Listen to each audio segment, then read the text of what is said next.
Hey everybody, Aaron Cowan with Dynamics. What I want to talk to you about today is shooting from less than ideal shooting positions.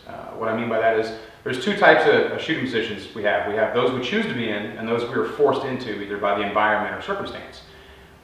And what I see, and I'm guilty of as well with organized training, live fire, is we put students in we allow them, I should say, to get into shooting positions administratively. Meaning if I'm going to have students on the line shoot from a supine position, I tell everybody to get on their back and they do it however safely they can.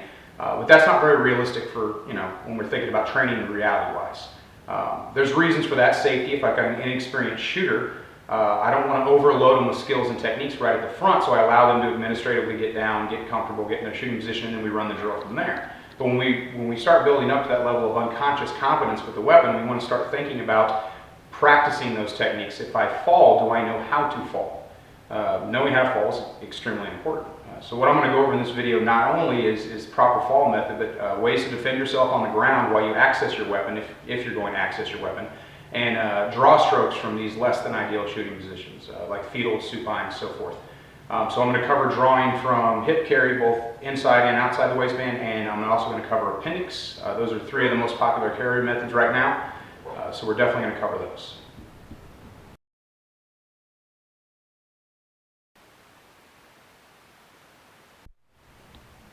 All right, so the first thing we're going to talk about is the proper method to fall. I know that sounds kind of weird, but some people, when they fall, they do it reflexively, intuitively. They try to break their fall with an arm, or they put both arms out, or what have you, which is great for your tripping and things of that nature. But if someone's actually assaulting you, attacking you, you need to train and practice to reflexively protect yourself as you fall. I also want to put my ass to my ankles to limit my travel distance as I go back. And then immediately be ready once I get on the ground to prevent attacks, which we'll talk about later.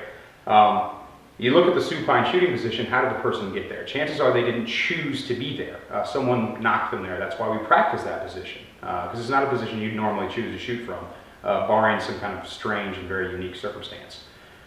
So when I fall, I want to limit my travel distance and be prepared to protect myself as soon as I get on the ground. So one leg up, I can use this to strike either high or down to the shin. If someone tries to mount me, I get my arms to protect my head. I want to protect my head, obviously, if they're using a melee weapon like a stick or a bat or what have you, because this allows me to block incoming swings.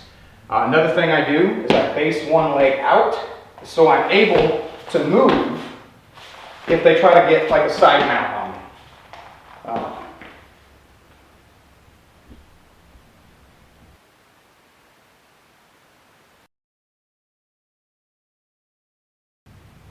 Okay, so as I'm on the ground, my initial fall, I'm in this position, I'm prepared to defend against an immediate attack as best as I am able.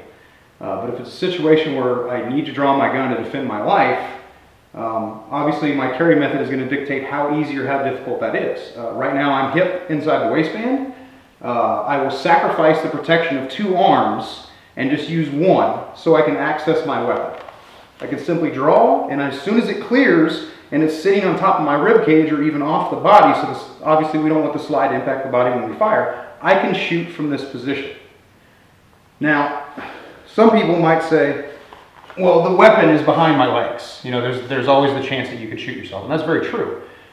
And you need to be very careful when training this with live fire. But something to take into effect is the reality of it. If my threat is above me instead of a stationary paper target down range, as I draw the weapon, I'm not going to run the risk of shooting myself nearly as much as I'm going to run the risk of my threat getting on top of me and getting my weapon.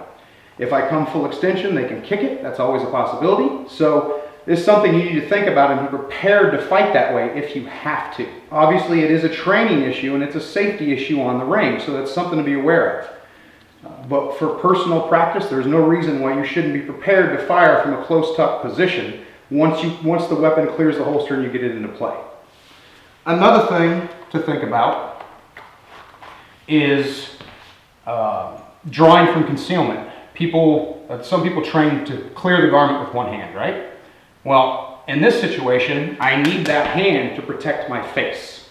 So it helps to have a method that you can use, whether it's just pulling up on the shirt or hooking a thumb, to access that weapon and get it out and get it into play. You need to be able to draw from concealment using 2 and 1 hand. Now, if I'm carrying outside the waistband as I am right now, as you can see, just sitting here, you can see the holster. Does that mean my bad guy knows I have a firearm right then and there? Did he see this? It's a possibility. As I come to the ground and I get in my protect position, my first concern needs to be immediately protecting that weapon, retention, because there's a very strong possibility, especially with a high velocity fall, that the weapon becomes exposed. Then he knows it's here. So his immediate attempt may be a weapon grab. Obviously, protect the gun and then immediately bring it into play. Is it going to be a clean draw every time using just 1 hand, not sweeping the garment? Absolutely not.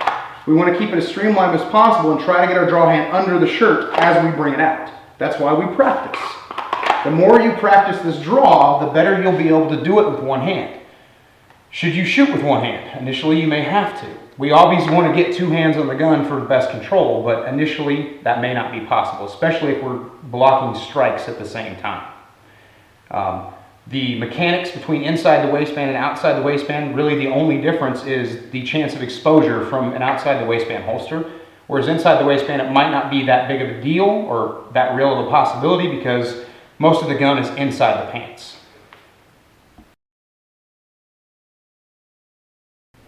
All right, so now we're going to talk about appendix. Obviously, appendix is a little more complicated from the supine position when we talk about actually having a leg up and our arms up to protect ourselves.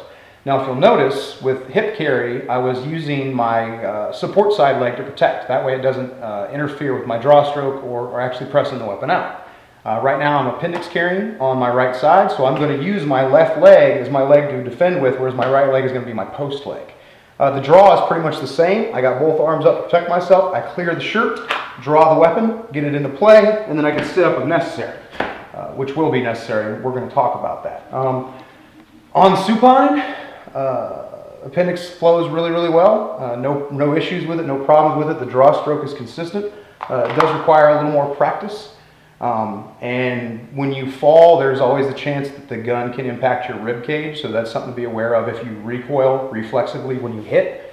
So definitely practice it. Start out soft and work your way up to real world falls. Actually get somebody to knock you down a few times, see how that feels. All right, so what we've taken a look at is just some basic advice, tips on how to fall, how to protect yourself once you've fallen. These are very, very basic techniques. There's a lot more that goes into this. Obviously, this is just an instructional supplement, something you can use, take in your own practice, and help you build tools with which you can use to defend yourself. In the next video, we're going to cover the fetal position, and then we're going to talk about recovering from the ground once we're able. I'm Aaron Cowan with Sage Dynamics, training for you.